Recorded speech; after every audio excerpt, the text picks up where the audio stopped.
Hey, what's up, guys? I'm EDC Connor, and today I just want to give you a little update.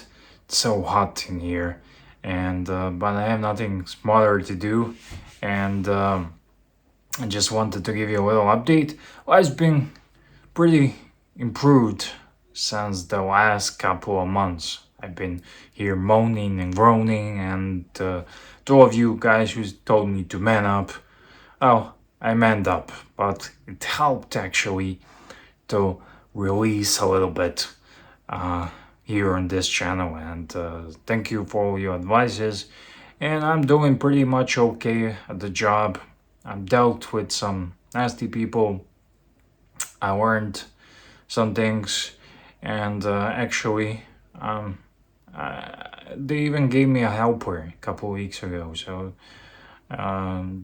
someone who's gonna hand me things and help me out to do. So I guess I'm doing okay. It's a dead end job still. It's a dead end job, but I can live.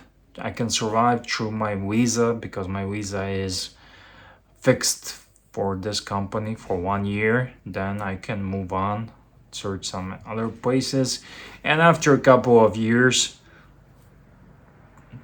well, actually after 5 years here in this country, I can get a permanent residence permit, and then all the EU jobs will be open to me, and that's kind of what I'm gunning for. And this is not a permanent solution here in Slovenia, but it's okay. It's not bad. Since I moved here to the mountains, close to work, it's a bit better. I bought a new car. I showed you. Maybe I will do a car tour. It's improving. Life's getting a little bit better. Actually, next week, so not this weekend, but the next weekend, I'm going on a vacation. I'm going home, and that's a vacation in itself for me, but I'm going on a real vacation to the seaside. To the hotel, I booked the stuff, like all inclusive stuff, but I'm going to Croatia because I have a little baby and he cannot travel far. Well, he can, but he's becoming a little bit of a nuisance, and he doesn't want to ride in the car for more than a couple of hours. So yeah, that's the update. I know all of you guys have been asking me, and some of you do enjoy my updates. So at work, it's a bit easier because I get on. The people have become more softer.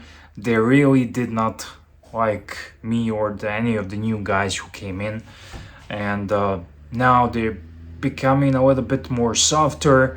There were some nasty people, but you cannot just let them walk all over you. You need to show some spine and backbone, and yeah, when you fight back, if someone's mistreating you, fight back and see what happens. And yeah, it's been better. So I actually am very glad to be doing this with these videos with more positive vibe, more upbeat, cheerful stuff, because it was a dread, but it really helped me to vent a little bit when I was down in the dumps when I first came here to Slovenia. So yeah, also I wanna check out some of the comments, do some Q&As if you have some Q's, watch questions, whatever you want to hear and wanted to talk about, I will do. Gary Cower, I made a video top 10 ultra luxury watches. If you haven't seen it, check it out. And he made a comment: Richard Mille made the list, but the Jacob & Co didn't. How is that even possible? Well, obviously, I'm not buying into the old producer Michael shtick like you do. And yeah, that's it. I love producer Michael. I think he's a great guy. He's a genuine guy and a down-to-earth guy. But I'm not buying this Jacob & Co shtick. Sorry about the background noise. SWAT seems like many Germans are taking the fanny pack. Yeah, lots of people do mistake me for a German. I have a German friend and he speaks English like this is this. Uh, okay, Richard Brown, Orient 3, version 1. Great watch for the money I wear mine, but uh, Orient Ray version 1. Great watch for the money. I wear mine more than my Tudor or Omega.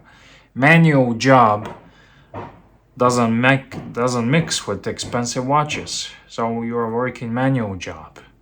But the Ray hasn't let me down for 10 years and keeps great time. Yeah, I'm doing manual job by myself right now, and I'm wearing Citizen Pro Master. Stephen Vick says, I can tell the English is your second language and you did a wonderful job. Oh, thank you, mate. I'm expecting the 39mm version of this watch today and I could not be more excited. He's talking about the Longines Hydro Conquest review I did. So if you want to check that out, I did. I reviewed a lot of watches. Yeah, it's a great watch and I'm happy for you. Do write me how you like it when you get it.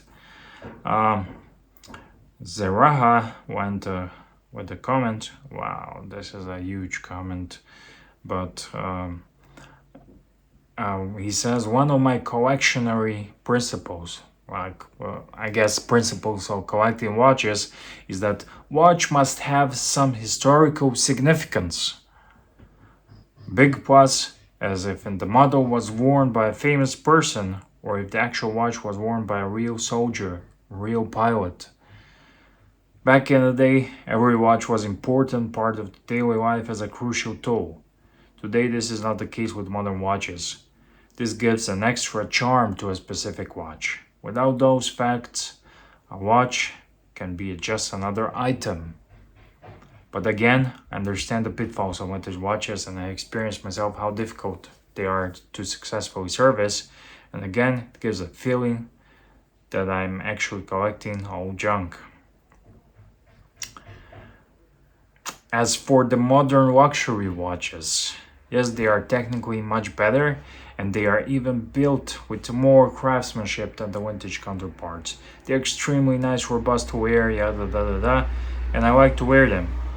I appreciate that aspect a lot, but they do not have a historical significance. And a serious question is, will they be worth in 30 years as a collectible piece, or those specific models will become just an outdated piece of steel junk? For specific vintage models, in my opinion, they will always hold the value due to historical significance in their own era. Despite of all this, it is difficult for me to decide about the proper approach to collecting. Listen, mate, there is no proper approach to collecting. I'm a big advocate and proponent of buying what you like. If I see a watch I like, some design, it speaks to me. The little detail on the dial, something like John Mayer says, look in that little O in Rolex, and I can see myself as a little child doing this. Forget about the value, forget about the collecting. Me personally, I don't get it. The collector and historical significance, it's all in the story, and watch does not make a man, but a man makes a watch. And Paul Newman Daytona, do you think Paul Newman gave a fuck about his Daytona? It could have been easily as a boulevard or a president or whatever. It was just some watch, someone gave it to him and he wore it. That's it. But if he wasn't the man, the watch, personally I cannot see a value in a Paul Newman Daytona, because 30 years from now, who's gonna like it? All the people who are digging it now, they're gonna die, grow old, die, and the grandchild, they're not gonna care. I think there's no approach to collecting. Just buy what you like, and from 30 years from now, if you like it now, you're gonna still like it. If not, you can sell it, but If you keep a watch 30 years, you create memories with it. You go through stuff with your watch. You do stuff. You create a family. You get a child. It creates memories. And that's what watches are for memories and for connecting with people. Do not collect for it's gonna be valuable. Yeah, I like the idea of having my watch. I can cash it out easily, but in the long run, I just don't care. Just don't care. Uh, if I'm gonna have my watch 30 years from now and I love it and I had so many memories with it, that's all it matters. It's gonna keep value and whatnot and collection strategy. It's not a strategy, it's not a war, it's enjoyment, it's a hobby. And if some of these watches become hot thing, become cool, become valuable, become crazy, good.